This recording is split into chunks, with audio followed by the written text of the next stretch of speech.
gentlemen, thank you so very much for today. It's a very special day for us. Praveen Bhai, thank you. That was a lovely speech.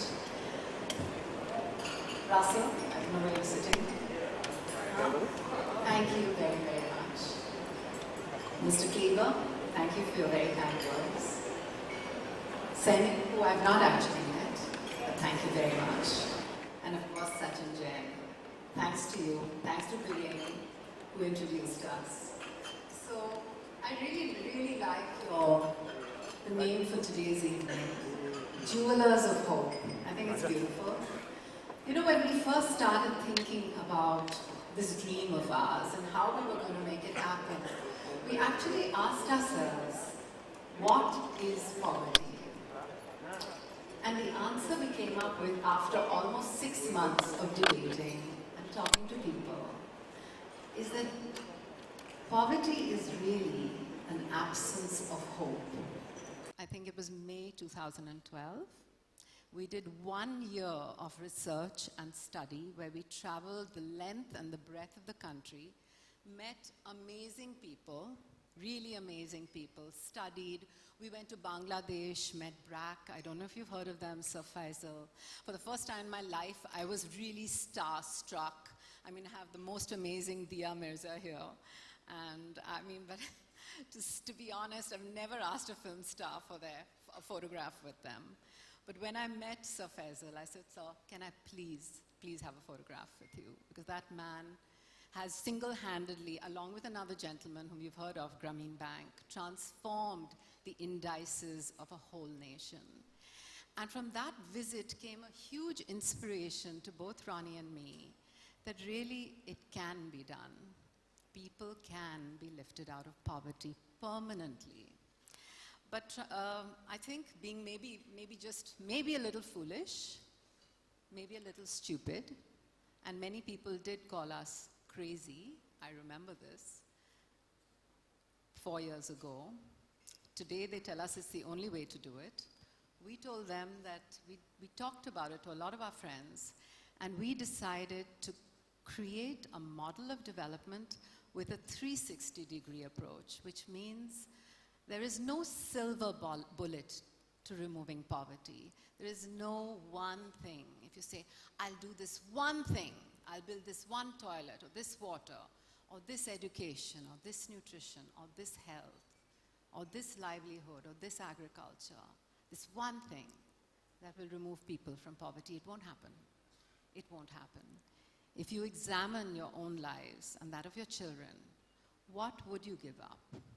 Would you give up their education? Would you give up health? A livelihood for yourselves? Water in your homes? Toilet in your home? You wouldn't give up anything. So we decided to create a very unique model, which is the 360-degree model of development. We call it the inside-out model of development. And we embarked on this journey 3 years ago, made from very, very small beginnings, where our community was only 39,000 people. Today, I'm very happy to tell you that it is just under 5 lakh people. We work in 2,000 villages. Thank you. 360 GPs. And as Gaurav said, we have 1,600 people, of which 1,300 are community volunteers. I don't know if you can see this lady over here in the white coat and the other one in the white coat. So we have 1,000 of them. We have another about almost 500 agricultural volunteers, and we have 350 full-time professionals, 2 or 3 of which are on the table with us today. I'm very happy that they managed to come. The rest are all in the field. 90% of those 350, almost everybody, works at the grassroots level. The other thing we believe very deeply in is a collaborative approach. We work very deeply with the government. We work with 30 partners and execute over 70 different programs. And most important of all, the real partnership that we have is with our community. And what we're really working to do in the end, if you look at it, is rural empowerment. That's what we believe in. And we have a motto that says, Swa se bane des, Swades. Bruce, for that means that Swa is the I, but not the lower I, the higher I, the soul, if you like, Swa. It's a higher self. Se bane des, which means I make my country. I bring the change. I think we've heard that many, many times, and we also hope to do that. And today, with great gratitude, we're happy to receive what you're about to give us. Thank you very much, ladies and gentlemen. Thank you.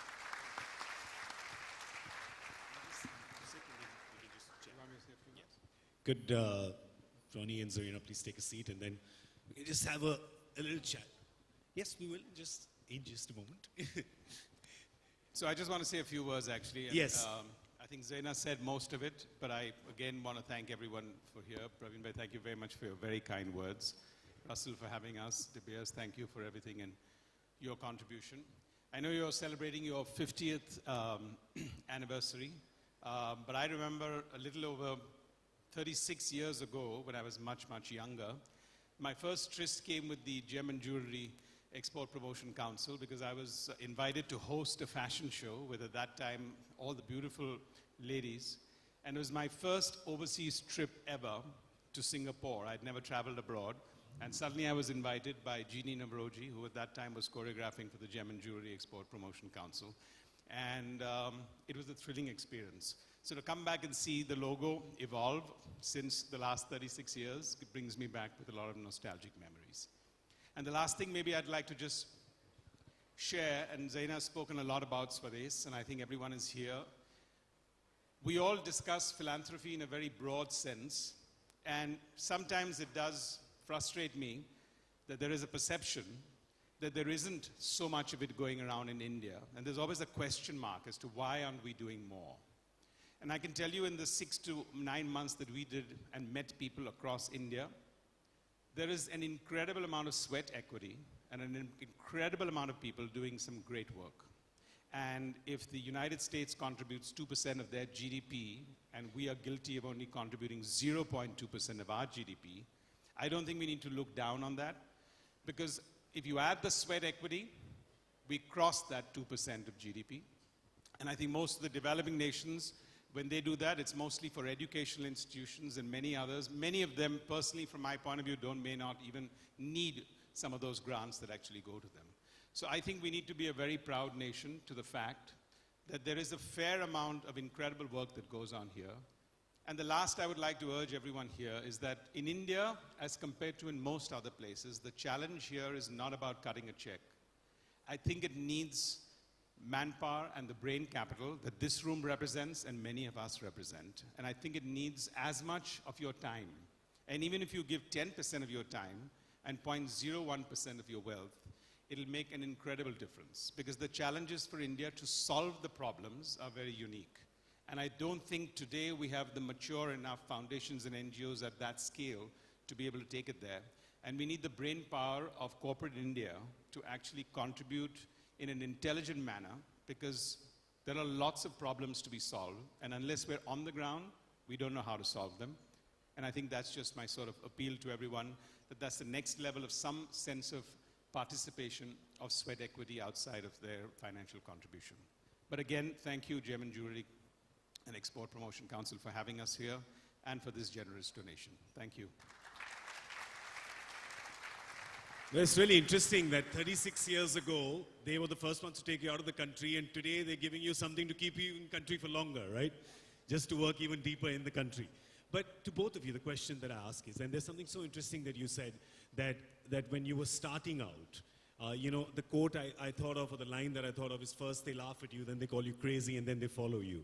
Have you noticed that happening? Have you noticed in the last few years that the ones who thought that this dream was absolutely ludicrous are now on board and behind you? Well, I think the main thing was how we wanted to do it. I think what really everyone laughed at us a lot and really did call us crazy, actually, are now saying this is the only way to do it, which is the 360-degree model. And I think that is actually, honestly, it's really hard. It's really tough. And it's a struggle. Almost every single day we have huge problems. But the main thing is we try and solve them. We overcome them. in partnership with our community, in partnership with the government, and we have 30 fabulous partners, and we have an amazing team. So yeah, I do agree. When was... I just want to add to that. Zaina didn't mention one thing. You see, we come from media and entertainment, where most of the days everyone thinks we're mad and crazy. Yeah. So we're quite used to that thought process, where everyone's questioning, why are you doing what you're doing half the time? And I think also, to add to Rani's point, is we're also really used to failing. I think in media, you fail spectacularly. When you take out a movie or a big TV show that the next day is an utter dud, the whole world knows about it, and the whole world is like waggling their fingers at you and saying, see, I told you this is not going to work. So we're used to it, and we're okay with it. We don't mind if we fail. Trust me, I know about that. I've read a few of my own reviews which made me want to hide. But Rani, I mean, it's so interesting you say about entertainment and media, and we're all about emotion, about stirring emotion. Is there, and I know there'd be so many, but the first moment or some moment that happened which made you believe that you were on the right path, something that you saw, a child, an old person, anything that comes to mind? You know, that's nice and storytelling-wise, anecdotally important, but it doesn't work that way. Life is not about that. But I think what happened to us was not really when we looked at scaling this up, but I would say 20 years back when we started our company, and I think we'd sort of decided that 10% of whatever we were doing, we would put aside, and that was very small beginnings. And I remember at our board meeting, one of our investors had just come in and he said, well, this is all good, but what about the years in which you're not going to make a profit? What are you going to do at that stage? And we said, we're entrepreneurs, we'll figure that out. So I think that the base was really the philosophy. I think it comes into the culture. It builds organizations and in culture. And I think the 20 years of that took us to the last 3.5 years of what we're doing today. But if you want a story. Oh yeah, I should have asked you for the story, give right? you a Not Mr. story. Practical. So that lady in the white coat, I'm going to tell you a story of one of them. They're called Swaraksha Mitras. The one I'm going to tell you about is not on the wall. I think it's outside though. Her name is Vidya Kule. About 6 years ago, we asked her to come and join one of our self-help groups. She joined one of the self-help groups. 3 years ago, she became a Swaraksha Mitra. And today, sorry, not today, because she just had to resign after a little while, but she became the Sarpanch of her village after becoming a widow. Sorry, I missed my whole point of my story is, her timeline is as follows. She became a part of our self-help group. She became a Swaraksha Mitra, which is meaning that she goes from door to door and actually saves lives. In the middle of this whole thing, she became a widow. And then she was elected Sarpanch of her village. So that's a story for you. And there must be so many more like this, right? There must be so many more. Let's also call, now I think we should call Dia on stage, yeah? Ladies and gentlemen, you have known her as an actress and a beauty queen, but I don't call her a beauty queen, I call her a power princess because she's harnessing all her power for social good now. Ladies and gentlemen, please welcome the wonderful Dia Mirza.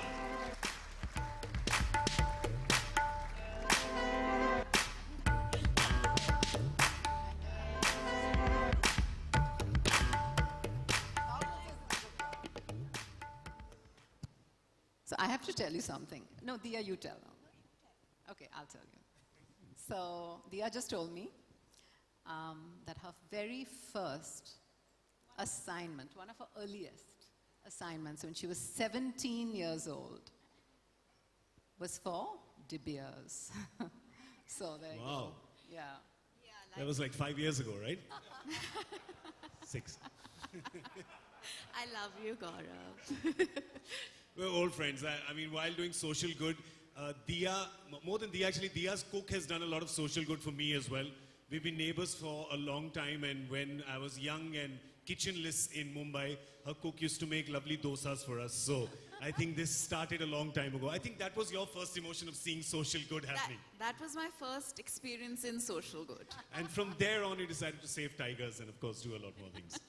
Yes. But you, of course, are an avid supporter, an ardent supporter of the efforts of the Swadesh Foundation. So tell us about how you've seen Ronnie and Zarina sort of passionately get involved in this over the last few years. Good evening, everyone. Thank you so much for having me. Thank you, Swades, for yet again allowing me to come here and cheer for you, because I feel a great sense of pride every time I get the opportunity to.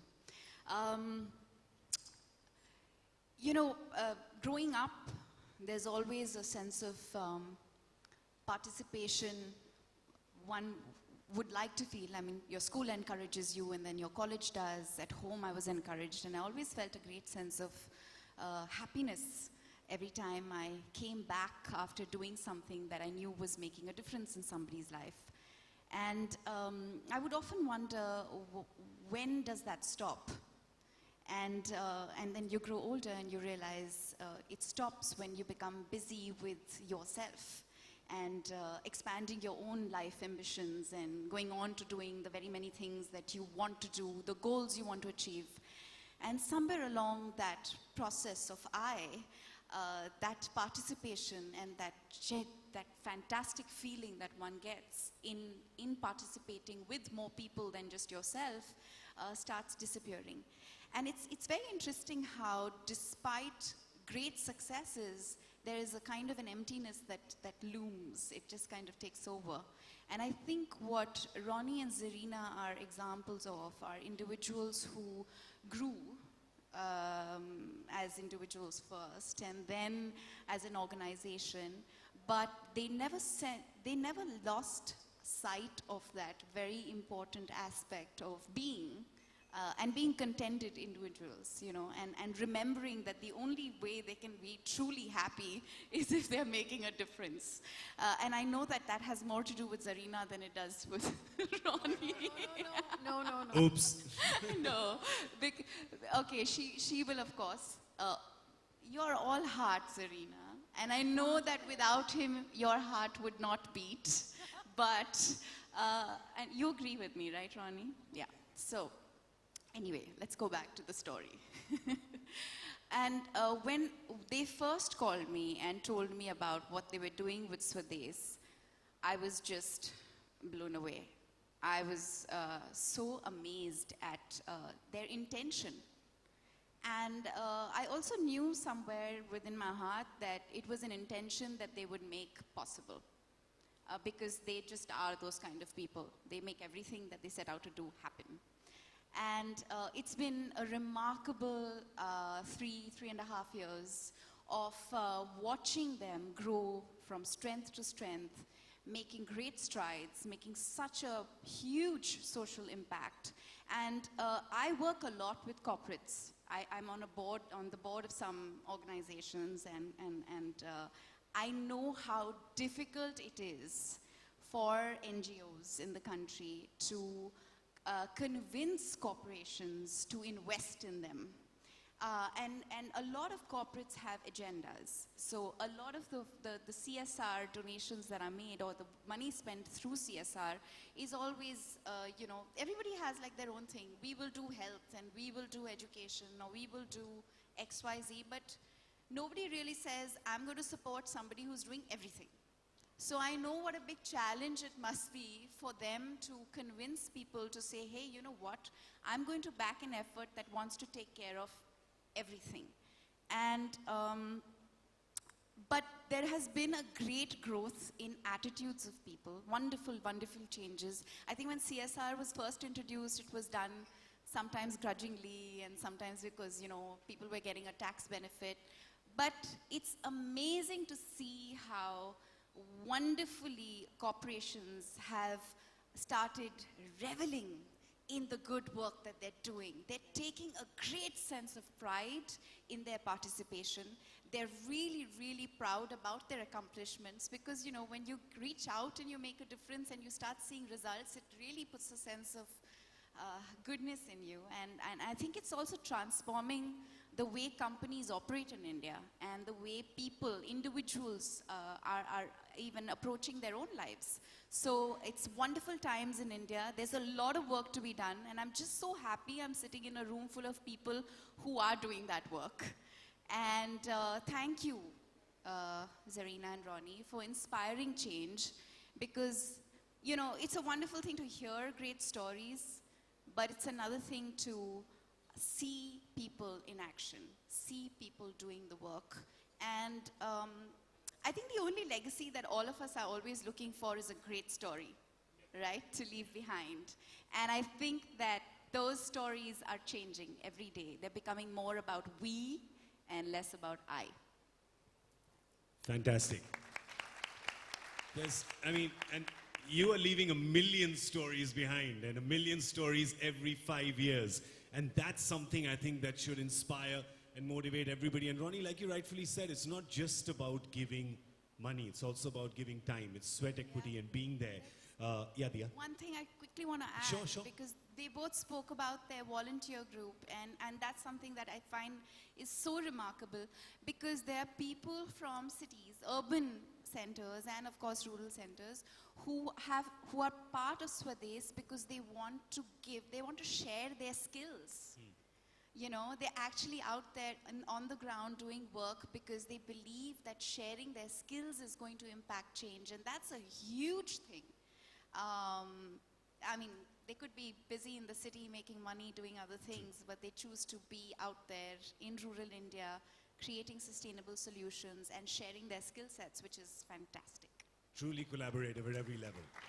Well, let's... Gaurav, can I say one thing? Yeah, sure, of course. I want to really point out and commend one gentleman who's in this room. I just recently met your brother, sir. I haven't met you, Mahesh Bansali ji. I don't know where you're sitting, but I met your brother Ashok just 2 weeks ago. And the work you do, sir, I mean, you deserve every success, and we were so impressed. It is truly, truly magnificent. To your whole family, really wish you, we were really blown away. Congratulations.